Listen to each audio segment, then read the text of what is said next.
പാതിയടഞ്ഞ കണ്ണുകളിൽ നിഷ്കളങ്കതയ്ക്കായിരുന്നു ഊന്നൽ. പക്ഷെ ചുണ്ടുകളുടെ കോണിൽ പതിയിരിക്കുന്ന നാണത്തിൽ പൊതിഞ്ഞ ചിരിയിൽ ഞാനും ഒരു പെണ്ണായി എന്ന ഭാവം. കറുത്ത കരയുള്ള മുണ്ടും കറുത്ത പുള്ളികളുള്ള ഇറക്കം കുറഞ്ഞ ജാക്കറ്റും, മാറിൽ കൂമ്പുന്ന യുവത്വം, കവിളുകളുടെ അന്ത്യത്തുടുപ്പിൽ നേർത്ത വിളർച്ച വ്യക്തമാക്കിയിരിക്കുന്നു. അവൾ ഉറക്കമായെന്ന് തോന്നുന്നു. കഴിഞ്ഞ അരമണിക്കൂറായി ഒന്ന് തിരിയാൻ പോലും കഴിയാതെ ഇവിടെ ഇരിക്കുന്ന എനിക്ക് ഇപ്പൊ രക്ഷപ്പെടാൻ തോന്നുന്നു. ഒച്ചയുണ്ടാക്കാതെ പുറത്തിറങ്ങുകയാണ് വേണ്ടത്.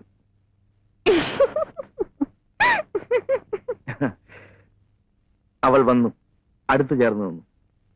മയങ്ങി ഉറങ്ങുന്ന പ്രപഞ്ചം, ദൂരെ രാത്രിയുടെ സംഗീതം.